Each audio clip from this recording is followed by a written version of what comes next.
तो देखिए क्या बात पूछा गया हमसे कि बताइए कि किन्हीं दो संख्याओं का योग सम होता है या विषम होता है यदि यह दोनों विषम संख्याएं हों और बी नंबर है सम संख्याएं हों। हमारे प्रश्न में पूछा गया है भैया बहनों कि हमको बताना है, क्या बताना है कि किन्हीं दो संख्याओं का योग सम होता है या विषम। ए नंबर में बोला गया है कि यदि वो संख्याएं दोनों क्या हों, विषम हों, और बी नंबर में बोला गया है यदि वो दोनों संख्याएं सम हों।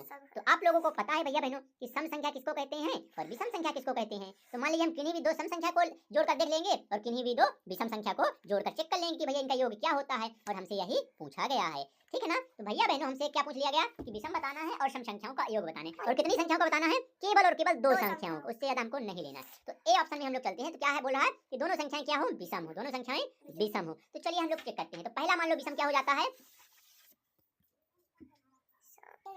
तो देखिए हम लोगों को क्या करना है, हम लोग कोई भी दो क्या ले लेते हैं, विषम संख्या ले सकते हैं। उसके बाद चेक करते हैं केवल हमको दो लेना, दो से अधिक नहीं लेना। तो मान लीजिए हमने पहली विषम संख्या ले ली 3 और दूसरी विषम संख्या ले लिया हमने 5। अब दोनों को हम लोग क्या, ये बोला कि दोनों का योग सम होता है या विषम होता है, हमसे पूछ रहा दोनों का योग सम होगा या विषम होगा। तो हम लोग 3 और 5 का योग का मतलब क्या होता है, जोड़ना। योग का मतलब क्या होता है, जोड़ना। तो 3 और 5 को जोड़ेंगे कितना आएगा, 8। अब भैया बहनों 8 सम संख्या है विषम संख्या। तो आप लोगों को पता है कि 8 जो होती है वो सम संख्या होती है, 8 क्या होती है, सम संख्या होती है, ठीक है। ये तो पहला हमारा ऑप्शन सही हुआ। पहला ऑप्शन में हमारा क्या बोला गया है कि विषम संख्याएं, यदि दोनों विषम संख्याएं होगी तो हमारा उत्तर क्या आएगा, सम संख्याएं। अर्थात क्या होगा कि किन्हीं भी हम दो विषम संख्याओं को लेंगे तो उनका योग क्या आएगा, सम संख्या आएगा। हमारा उत्तर क्या होगा कि किन्हीं भी हम दो संख्याओं का, किन्हीं भी दो संख्या विषम संख्याओं का योग करेंगे तो क्या आएगा हमारा, सम संख्या। किन्हीं भी दो संख्याओं का हम विषम संख्याओं का क्या करेंगे, योग करेंगे। अर्थात किन्हीं भी दो विषम संख्याओं को हम लोग जोड़ेंगे तो कितना आएगा, सम संख्या आएगा। इसके बाद हम तुम लोगों को और ट्राई करवा देते हैं, चेक करवाते हैं। जैसे मान लीजिए थोड़ा कठिन और ज्यादा लेते हैं। जैसे मान लीजिए हम लोगों ने कितना ले लिया, 11 ले लिया विषम संख्या और कितने ले लिया, 13 विषम संख्या। अब इन दोनों को जोड़ते हैं कितना होता है, 4 और कितना हो गया 2, तो कितना हो गया 24।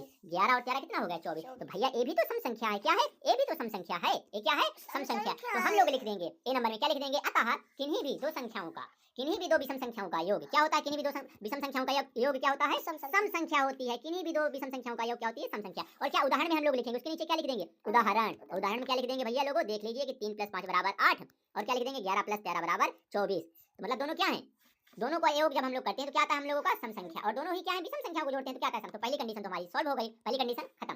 क्या होगा, पहली विषम संख्याओं को हम लोग जोड़ेंगे क्या आएगा, सम। अब आते हैं किसमें, दूसरे में। दूसरा क्या बोल रहा हम भैया बहनों, सम संख्याएं। दूसरी कंडीशन हमारी बोल रहा है भैया कि यदि दोनों संख्याएं हमारे पास सम लिखी हो, सम, तो उनका योग क्या होगा, उनका योग क्या होगा, सम होता है या विषम होता है। तो दोनों में उनका योग क्या होगा, सम होगा या विषम होगा। तो हम लोग दो सम संख्याएं ले लेते हैं। मान लीजिए कि एग्जांपल के लिए 4 ले लेते हैं और हम लोग ले लेते हैं कितना, 8 ले लेते हैं। कितना ले लेते हैं, 4 ले लेते हैं और 8। तो 4 और 8 को जोड़ते हैं कितना आता है, 12। ये भी तो सम संख्या है भैया, क्या है, ये तो सम संख्या है, क्या है, सम संख्या है। अर्थात कि किन्हीं भी दो सम संख्याओं का योग भी क्या होता है, सम संख्या होती है। मतलब किन्हीं भी हम दो सम संख्या को ले लेंगे तो उनको जोड़ेंगे तो क्या होगा, सम संख्या ही आएगी। क्या आएगी, सम संख्या ही आएगी। तो इसमें भी लिख देंगे अतः, दूसरे वाले में क्या लिख देंगे, अतः किन्हीं भी दो सम संख्याओं का योग क्या होता है, सम संख्या ही होती है। उसके बाद तुम लोग क्या लिख दोगे, उदाहरण। उदाहरण के नीचे क्या लिख सकते हो, 4 + 8 = 12 और लिख देना कुछ भी सम ले लेना, 8 ले लेना और कितना ले लेना, तुम लोग और ले सकते हो 6 भी ले सकते हो। दोनों क्या है, सम संख्या है। तो 8 में 6 जोड़ो कितना आएगा, 14। तो ए भी सम और ए भी सम। अर्थात दोनों सम संख्याओं का योग भी कितना होता है, सम संख्या होती है। दोनों सम संख्याओं का योग कितना होता है, सम संख्या ही होती है। कितना होता है, सम संख्या ही होती है। ये वाला सवाल एकदम समझ में आ गया, कहीं कोई समस्या, कहीं कोई समस्या नहीं।